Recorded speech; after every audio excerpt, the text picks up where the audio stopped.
திரு ராம்கேசன், திரு தினகரனை அகாமடேட் பண்றதுக்கும் திரு பன்னீர்செல்வத்தை அகாமடேட் பண்றதுக்கும் மலைக்கும் மடுவுக்குமான வேறுபாடு இருக்கு திரு எடப்பாடி பழனிசாமி. அந்த அளவுக்கான சமரச செய்து கொண்டு திரு பன்னீர்செல்வம் இங்கே நகர்வதற்கான வாய்ப்புகள் இருக்கா? திரு தினகரன் பேசுறதுல இருந்து அப்படி புரிஞ்சுக்கணுமா? இல்ல, அவங்க என்டிஏக்குள் வருவதற்கான வாய்ப்புகள் இன்னும் பிரகாசமா இருக்குது. ஆமா, ஆனா கட்சிக்குள் வருவதற்கு இன்னும் அதற்கான இன்னும் சூழல் இல்லை. இந்த அழுத்தம் இருக்குதுன்னா இந்த அழுத்தம் எடப்பாடி அவர்களுக்கோ பாஜகவுக்கோ இல்லை. இவரை என்ன லாபம் பன்னீர்செல்வத்திற்கு திரு என்டிஏக்குள்ள மட்டும் வர்றதுல? ஏன்னா நீங்க வேறு வேறு இடங்களுக்கு போறதுக்கான வேற வாய்ப்பும் இல்லை. நீங்க திமுக நிச்சயமா போக முடியாது. வைத்திலிங்கம் வேறு, ஓபிஎஸ் வேறு. வைத்திலிங்கம் போன்றவர்களால் எளிதாக எடுத்து போக முடியும். ஆனா ஓபிஎஸ்க்கான அந்த இமேஜிங்கிறது 3 முறை முதல்வர் இருந்தவர். திரு மனோஜ் பாண்டியன் போகும்போது அப்படிதான் சொன்னோம். மனோஜ் பாண்டியன் வேறு, வைத்திலிங்கம் வேறு. இல்ல மனோஜ் பாண்டியன் அவருக்கு இயல்பானது. பாஜக எதிர் தரப்பு ஆன்டி பிஜேபிங்கிற அந்த இதுல வரும்போது மனோஜ் பாண்டியன் போறதுல. பட் வைத்திலிங்கம் போன்றவர்கள் முக்கியமான தலைகர்த்தா, ஓபிஎஸ் முக்கியமான தலைகர்த்தா. அதான் திரு வைத்திலிங்கமே போயிட்டாரு. வைத்திலிங்கமே போயிட்டாரு. ஆனா ஓபிஎஸ்க்கான அந்த ப்ரொஃபைல் இருக்கு பாத்தீங்களா, அது கட்சியை தாண்டி 3 முறை முதல்வர் அப்படிங்கிற அந்த அந்த அந்த இது வேறு யாரும் கிடைக்காது. இப்போ இருக்கிற முதல்வர்களுக்கு கிடைக்காது. இனி வரப்போகிற முதலுக்கும் இந்த 3 முறை முதல்வருக்கான வாய்ப்பெல்லாம் கிடைக்காது. அது ஒரு விஷயம். ரெண்டாவது, நான் இந்த சமூக கணக்குகள், முக்குளத்தோர் கணக்கெல்லாம் தாண்டி சில விஷயங்கள் பார்க்கறதுக்காக நான் சொல்றேன். அது முக்கியமான கணக்கு.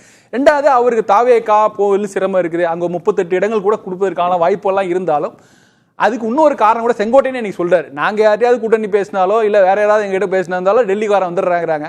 ஒருவேளை ஓபிஎஸ் அவர்கள் கூட அப்ரோச் பண்ணிருக்கலாம். அது கூட ரவீந்திரன் சொல்ற மாதிரி அதுக்கு தடையாக கூட பாஜக இருந்திருக்கலாம். ஆனா அந்த அழுத்தம்ங்கிறது 2 பேருக்கு தான். ஒன்னு ஓபிஎஸ்க்கு நிச்சயமா அழுத்தம் இருக்கு. ஏதாவது முடிவு எடுத்தானே ஆகணும். சரி, தாவேக்காவுக்கு போனாதான் டெல்லி அழுத்தம். திமுகவுக்கு போனா என்ன? திமுக போறதுக்கு அவரே தயாராக இல்ல. அது ஆப்வியஸ் அங்கேயும் அழுத்தம் இருக்கதான் செய்யும். ஆனா இவரே தயாராக இல்லை. ஓபிஎஸ் தயாரா இருக்க மாட்டார். பட் அழுத்தம் நிச்சயமாக ஓபிஎஸ்க்கு ஒரு முடிவு எடுத்தாக வேண்டும் அப்படிங்கிறது. ஆனா அது நிச்சயமாக என்டிஏக்கு எதிரான முடிவா இருக்க போறதில்ல. என்டிஏக்குள்ள இருக்கிறதா இல்ல வெளியில இருந்து ஆதரவு வழக்கு, அதுதான் ஒரு விஷயம். 2வது அழுத்தம் தினகரனுக்கு ஒரு அழுத்தம் இருக்கதான் செய்யுது. ஏன்னா அவர் தென் மாவட்டங்கள் எங்க சமூக வாக்குகள் எங்க பின்னாடி இருக்குது. தென் மாவட்டங்கள்ல எடப்பாடிக்கு பெரிய செல்வாக்கு இல்ல, எங்களை சேர்த்தாதான் உண்டு, ஒருங்கிணைந்த இப்படிலாம் ஒரு விஷயங்கள் நிறைய பேசு பொருளாக ஆகிவிட்டது. ஸோ இப்போ இதுக்கு மேலே இப்போ நிரூபிக்க வேண்டிய கட்டாயத்தில் தினகரன் இருக்கார். அந்த அளவுக்கு ஒரு ஸ்ட்ராங் சப்போர்ட்டை நீங்கள் என்டிஏ கூட்டணி கொடுக்கணும். ஸோ இப்போ அதனால என்டிஏ கூட்டணிக்கு ஓபிஎஸ் தேவைப்படுகிறார், அதை விட அதிகமாக தினகரனுக்கு தேவைப்படுகிறார். திரு எடப்பாடி பழனிசாமியை கட்டாயம் ஜெயிக்க வைக்க வேண்டிய பொறுப்பு திரு தினகரனுக்கு நிச்சயமா இருக்கு. 2வது இல்ல, நீங்க வெற்றி தோல்வியை தாண்டி தென் மாவட்டம், நான் 2026 கணக்கு கூட சொல்ல, 2029 கணக்கு சேர்த்து சொல்றேன். தென் மாவட்டங்களில் பாஜகவை எல்லா இடங்கள் குக்கிராமங்களும் கொண்டு செல்ல வேண்டிய பணி எடப்பாடியோட தினகரனுக்கு அதிகமா இருக்குது. அப்ப அவருக்கு ஒரு தோழமையான ஒரு தலைவர் ஒன்று வேணும்ல, அது ஓபிஎஸ் இணக்கமா இருக்கு. அதனாலதான் அவர் வாங்க, நீங்க நாங்கெல்லாம் அம்மாவின் பிள்ளைகள் தான், நீங்க எங்க, அது இயல்பு தான். இதெல்லாம் ஒன்றும் இது இல்லை. ஆனா இதுல என்னன்னா, ஒரு தினகரன் ஒரு வாய்ப்பை கொடுக்குற, நல்ல வாய்ப்பு கொடுக்குறாரு. அமமுக கட்சியில் சேர்ந்து கொள்ளுங்கள் அப்படிங்கிறது ஒரு நல் வாய்ப்பு தான். ஆக்சுவலா நீங்க பாஜகவில் போக முடியாது, அதிமுக போக முடியாது. அமமுகவில் இணைந்து அதன் மூலமாக என்டிஏக்குள்ள வருவதற்கு நல்ல இருக்கு. அப்படி வந்தா கூட நல்ல அமமுக முக்கியமான தலைவராக அவர் கொண்டாடப்படுவார். அமமுக இருக்கக்கூடிய நிர்வாகிகளுக்கே வருத்தம் இருக்கு திரு தினகரன் இந்த முடிவை எடுத்தது குறித்து. அவர் ஒரு கட்சியை நடத்துறார். அவர் கடைசி வரைக்கும் இந்த கூட்டணிக்கு போக மாட்டார்னு அந்த நிர்வாகிகள் நம்பினாங்க. ஆனா கடைசியில திரு என்டிஏல போய் அவர் இணைஞ்சிட்டார். இப்போ ஓபிஎஸும் அதே மாதிரியான ஒரு முடிவு எடுக்கிற போது நீங்க இந்த வாக்கு வங்கியை சிதறாம அப்படியே அதிமுக பாஜக கூட்டணிக்கு கொண்டு போய் கடத்துறது, சேர்க்கிறதுங்கிறது அவ்வளவு எளிதான காரியமாக இருக்கு. நிச்சயமா சிந்தாமல் சிதறாமல் எடுத்துட்டு போக முடியாது. இழப்பு நிச்சயமா இருக்கும். ஆனா நீங்க ஓபிஎஸ் ஆதரவாளர்கள் உடனடியாக திமுக ஒரு ஆப்ஷன் அவங்க போனாங்க. அமமுக கடைசி வரைக்கும் இங்கே போவே இல்லை. நீங்க ஓபிஎஸ் அவர்களே முதல்வரை சந்தித்தாங்க, அறிவாலயம், நிறைய விஷயங்கள் திமுக தலைமையோடு நெருக்கமாக போனார் ஓபிஎஸ். ஆனா தினகரன் அந்த மாதிரி எந்த மாதிரி எதுவும் செய்யவே இல்லை. தொடர்ந்து திமுக உறுதியாக இருந்தார். அது ஒரு விஷயம். 2வது, நீங்க இன்னைக்கும் திமுக அமமுகவோட ஆதரவாளர்கள் அடிப்படையில் அவர்கள் எடப்பாடி எதிர்ப்பாளராக ஒரு காலத்தில் இருந்தால் கூட அடிப்படையில் அவங்க திமுக எதிர்ப்பாளர்கள் தான். அவங்க என்னாலும் திமுக போக மாட்டாங்க. அப்படித்தானே அடிப்படை. வைத்திலிங்கம் தலைமையில 10,000 பேர் சேர்றாங்கல்ல திமுகவுல. அவரால் கொண்டு போய் அதிமுக காரங்களை தானே, தன் ஆதரவாளர் தானே சேர்க்க முடியுது திமுகவில். சேர்க்க முடியுது. ஆனால் அவருடைய தொகுதிக்கான நிலைமையை நம்ம பார்க்கணும். நீங்கள் எடப்பாடி ஒரு சுற்றுப்பயணம் போகும்போது, ஒரத்தநாடு பகுதி போகும்போது பெரிய அளவு கூட்டம் வராது. ஏன்னா இது முழுக்க வைத்திலிங்கம் அவருடைய கோட்டை அப்படின்லாம் சொல்லப்பட்டது. ஆனால் அங்கேயும் கூட்டம் வந்தது. அப்படி வரும்போதே அப்போ அந்த இடத்துலயே வைத்திலிங்கம் எதிர்த்தரப்பா மாறிடுறாரு. திரும்பவும் அதிமுக வர முடியாத சூழல் அன்னைக்கே அவர் வந்துருது. வேற ஏதாவது ஆப்ஷன் எடுக்கணும். அவங்களை வைத்திலிங்கம் ஆதரவாளர்கள்னு காயின் பண்ணுமா, அதிமுக காரங்கன்னு சொல்லணுமா? இல்ல, அவங்க அடிப்படையில் அன்றைக்கு அதான், அதுக்குதான் வித்தியாசம். அமமுக ஆதரவாளர்களும் வைத்திலிங்க ஆதரவாளர்கள் வித்தியாசமே அதான். அமமுக ஆதரவாளர் அன்னைக்கு எடப்பாடி எதிர்ப்பாளராக இருந்தாலும் அடிப்படையில் அவர்கள் திமுக எதிர்ப்பாளர்கள், இன்னைக்கு திமுக எதிர்ப்பாளராக இருக்காங்க. ஆனா இன்னைக்கு வைத்திலிங்கம் அவர்கள் திரும்ப திமுக ஆதரவாளர் ஆயிட்டாங்கல்ல, அந்த இடத்துல கொஞ்சம் ஸ்கோப் மாறி போகுது. சோ அமமுக உறுதியாக இருப்பதுதான். அதனாலதான் எடப்பாடி அவர்கள் தினகரன் மேல அவ்வளவு நம்பிக்கையா சொல்றார். அதனாலதான் இந்த கூட்டணி ஜெல்லா அது சொல்றாருல, இன்னைக்கு உள்ள ஜெல்லாருக்கு காரணமே அந்த திமுக எதிர்ப்புங்கிற மனநிலை அங்க இருக்குது. அவர் பேச்சிலும் வார்த்தையிலும் வெளிப்பட்டுட்டே இருந்துட்டு இருக்காரு. அதனால அது சாமிநாதன் ஏற்கனவே நான் சொன்னேன்ல இது குறித்து பேசுவோன்னு, பாஜக சில தொகுதிகள் தென் மாவட்டங்கள்ல கேட்டிருக்காங்க. அதனால திரு பன்னீர்செல்வம், திரு தினகரன் போன்றவர்கள் மீண்டும் என்டிஏக்குள்ள வரணும் அப்படின்னு பாஜக விரும்புது. தாவேகாவுக்கு அந்த வாக்கு வங்கி நகர்ந்துடக்கூடாது அப்படின்னு பாஜக நினைக்குதுன்னு நீங்க சொன்னீங்க. 2 கேள்வி இதுல. ஒன்று, தினகரனையும் ஓபிஎஸ்ஐயும் உள்ளே கொண்டு வருவதன் மூலமாக இந்த கூட்டணி ஜெல்லாகி 2 தரப்புக்கும் ஓட் டிரான்ஸ்ஃபர் நடந்துருமா அப்படின்றது ஒண்ணு. இன்னொன்னு, வைத்திலிங்கம் தலைமையில 10,000 பேர் திமுகவுக்கு போறாங்கன்னா ஏன் தாவேகாவுக்கு அவங்க ஓட்டு போடக்கூடாது, திமுகவுக்கு ஓட்டு போடக்கூடாது, இந்த அதிருப்தி காரணமாக இந்த சமூகத்து மக்கள் அப்படின்னு ஒரு கேள்வி வருதுல்ல? ஆமா சார், நிச்சயமா சார். அதுக்கு முன்னாடி ராம்கி சார் இப்ப ஒரு கருத்து சொன்னாங்க. அதுல மட்டும் ஒரு சின்ன மாற்று கருத்து இருக்கு. அமமுகவினர் திமுகவுக்கே போகல அப்படின்னு ஒரு விஷயம் குறிப்பிட்டிருந்தாங்க. போன தேர்தல்ல கோவில்பட்டி தொகுதியில தினகரன் அவர்களை நிக்கிறதுக்கு அழைச்சிட்டு வந்த மாணிக்கராஜாவே போயிட்டார். அவர் தான் கூட்டிட்டு வந்தார், கோவில்பட்டியில நில்லுங்க அப்படின்னு சொல்லி.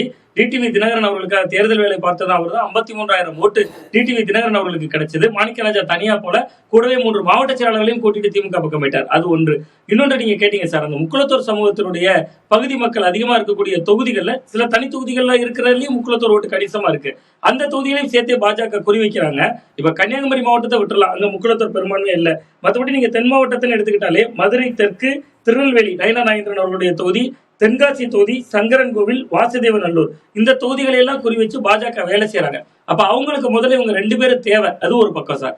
இன்னொன்று, இந்த முக்குளத்தூர் ஓட்டுகள் மடைமாறாம இருக்கிறதுக்கு என்ன செஞ்சிருக்காங்க பாஜக அப்படிங்கிறது ஒரு பக்கம் இருந்தாலுமே கூட, நீங்க கடந்த ஒரு 3 நாட்களா நம்ம பார்த்தோம்னா யாரெல்லாம் விஜய்க்கு எதிராக பெரிய அளவுல தென் மாவட்டத்துல இருந்து ரியாக்ட் பண்ணிருக்காங்கன்னு மட்டும் சொல்றேன். அதிமுக தரப்புல தென் மாவட்டங்கள்ல இருந்து விஜய்க்கு எதிராக ரியாக்ட் பண்ணவங்க ஒன்னு அதிமுகவோட ஐடி விங் ராஜசத்யன், இன்னொன்று அவங்களுடைய தந்தை ராஜன் செல்லப்பா, அடுத்தது ஆர்பி உதயகுமார் அவர்கள் கடுமையா விமர்சிச்சிருந்தார் விஜய் அவர்கள் மேல, திண்டுக்கல் சீனிவாசன், இன்னொன்று செல்லூர் ராஜ் அவர்கள். இவங்க எல்லாருமே முக்குளத்தூர் சமூகத்தை சேர்ந்தவங்க. நீங்க அதை தாண்டி வர தென் மாவட்டத்துல வேறு சமூகத்தை சேர்ந்த எந்த பிரபல அதிமுகவினருமே விமர்சிக்கல, விஜய் அவர்கள் நேரடியாக விமர்சிக்கல. அப்ப முழுக்க முழுக்க அதிமுகவினுடைய கவனம் முக்குளத்தோர் ஓட்டுகளை மடைமாற்றம் செய்யாம அப்படியே முழுக்க தங்கள் பக்கம் கொண்டு வரணும், இழந்து போன அதிமுகவை நாங்க மீட்டு கொண்டு வந்துட்டோம் கொண்டு வரணும் அப்படிங்கிற நிலைப்பாடு ஒன்று.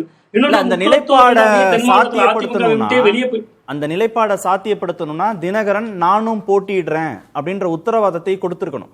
அவர் ஒரு பெர்செப்ஷனை ஏற்படுத்தி இருக்கணும். கூட்டணி அமைச்சரவை, கூட்டணி ஆட்சி அப்படின்லாம் வந்தா நானும் அமைச்சர் அப்படின்னு ஒரு தோற்றத்தை தன் கட்சி தொண்டர்களுக்கு அவர் கொடுத்திருந்திருக்கணும். அவர் போட்டியிடலைன்னு அவர் விலகிறார், களத்துல இருந்து அவர் விலகிறார்.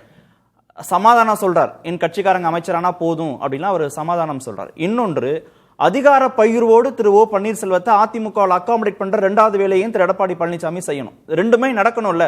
2ம் நடந்தாதான் அந்த சமூகத்து மக்கள் தங்களுக்கான உரிய அங்கீகாரம் கொடுக்கப்பட்டிருக்குன்னு அந்த ஓட் டிரான்ஸ்ஃபரை நகர்த்துவாங்க அதிமுகவுக்கு.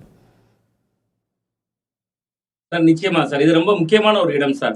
கடந்த சட்டமன்ற தேர்தலில் ஒட்டு மொத்தமா 58 தொகுதிகள் கொண்ட தென் மாவட்டத்துல தேசிய ஜனநாயக கூட்டணி ஜெயிச்சது 18 தொகுதிகள். அதுல 12 பேர் முக்குளத்தோர். டெல்டா பெல்ட்ல ஒட்டுமொத்தமா அதிமுக ஜெயிச்சதே 4 தொகுதி தான். அந்த 4 பேருமே முக்குளத்தோர். இப்ப நீங்க ஓ பன்னீர்செல்வம் அவர்களுக்கு பிரதிநிதித்துவம் கொடுக்கணும், அதிகார பகிர்வு கொடுக்கணும், அது ஒரு குரல் இருக்கட்டும் சார். அவர்கிட்ட இருந்த பொருளாளர் பதவி இப்ப யார் இருக்கா? திண்டுக்கல் சீனிவாசன், அதே சமூகத்தை சேர்ந்தவருக்கு தான் கொடுக்கப்பட்டிருக்கு. இன்னொரு பக்கம் அவர் வகித்து வந்த சட்டமன்ற எதிர்கட்சி தலைவர், துணைத் தலைவர் பதவி அது யார்கிட்ட இருக்கு? ஆர்பி உதயகுமார் அவர்கள்ட்ட இருக்கு. அவரும் முக்குளத்தூர் சமூகத்தை சேர்ந்தவர். அப்ப தென் மாவட்டத்துல மதுரை மாதிரியான ஊர்ல ஜெயிச்சிருக்க அதிமுக எம்எல்ஏக்கள் பெரும்பாலும் முக்குளத்தூர் சமூகத்தை சேர்ந்தவங்க. இன்னைக்கு டிடிவி தினகரன் அவர்கள் தன்னை வாக்கு வங்கியை நிரூபித்து காட்டினார். போன 2019 தேர்தல் 5%, அதுக்கு அடுத்து 2.45 நிரூபித்து காட்டியிருந்தார். சோ அவர் வேறு தனி கட்சியா இருக்கிறார், உள்ள வந்து அவர்கள் இன்னைக்கு என்னதான் இருந்தாலும் அவர்கிட்ட 2021 ஓபிஎஸும் இபிஎஸும் ஒன்னாதானே இருந்தாங்க. 10.5% இடஒதுக்கீடுங்கிறது மட்டும் இல்லைன்னா இந்த சிக்கல்கள் கூட அந்த கட்சிக்கு வந்திருக்கிறதுக்கான வாய்ப்புகள் குறைவு.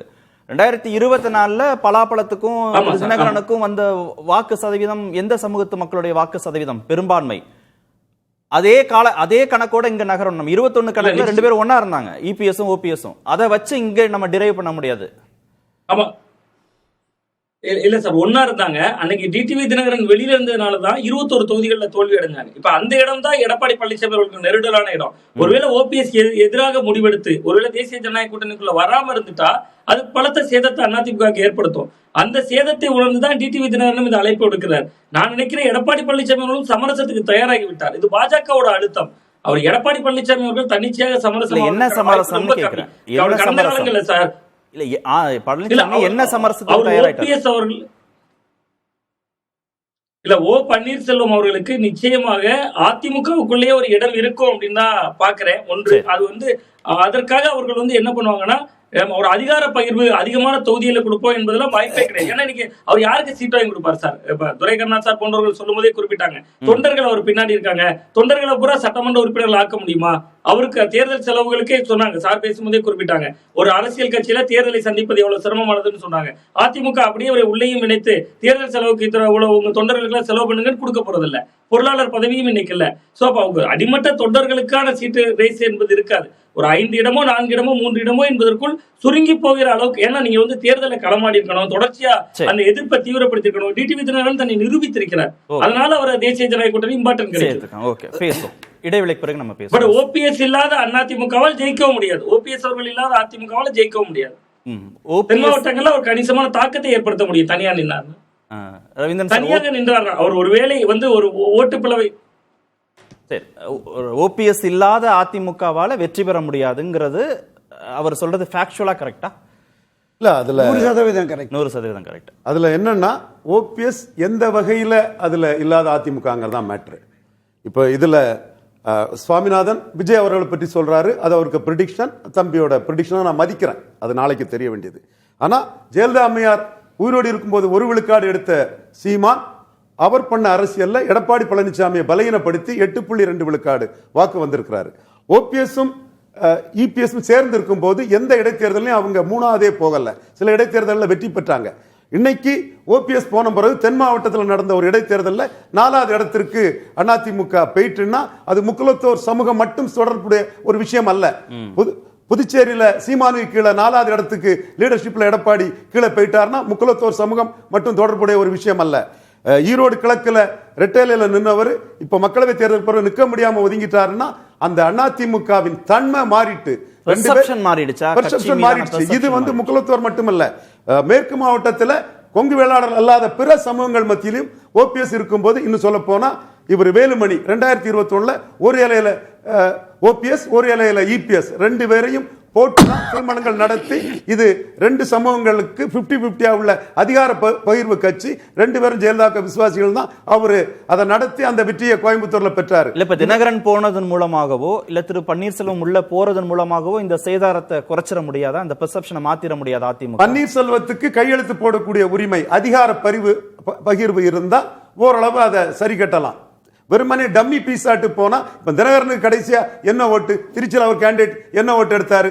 தேனியில அவர் ஸ்டார் கேண்டிடேட், பெரிய உலகத்தில் ஒரு செல்வாக்கான தலைவர். அன்னைக்கே 2004ஆம் ஆண்டே அதிமுக முழுக்க தோக்கும் போது அவர் நல்ல வாக்கெடுத்த செல்வாக்கான அனைத்து சமூகங்கள் மக்களையும் ஆதரவு பெற்றவர். அந்த ஓட்டை எப்படி அமமுக ஓட்டாட்டி நீங்க கணக்கெடுப்பீங்க? ஒரு ஆர்குமெண்ட் சேக்கு. அப்ப நீங்க 5.5 இருந்தவர் 2.5 போனாரு. அப்போ அவரோட தவறான வீகங்கள் சீமான் தனிச்சு நின்னால அவரை பலகீனப்படுத்தினார். முக்குலத்தோர் வாக்குல தினகரனை சீமான் பலகீனப்படுத்தினது ஆதாரப்பூர்வமான உண்மை. நாளைக்கும் பலகீனப்படுத்துவார் நான் நம்புறேன். சுவாமிநாதன் விஜய் சொல்றது அவருக்கு பிரெடிக்ஷன், அது நாளைக்கு may be true R may not be true. நான் சொன்னது நேத்து நடந்திருக்குது. சோ இவங்க போல்டா நிக்கலன்னா அது சீமான் போல்டா நிக்கிறவங்களுக்கு மிலிட்டன்ட் முக்குலத்தோர் இளைஞர்கள் ஆதரவு கொடுப்பாங்க.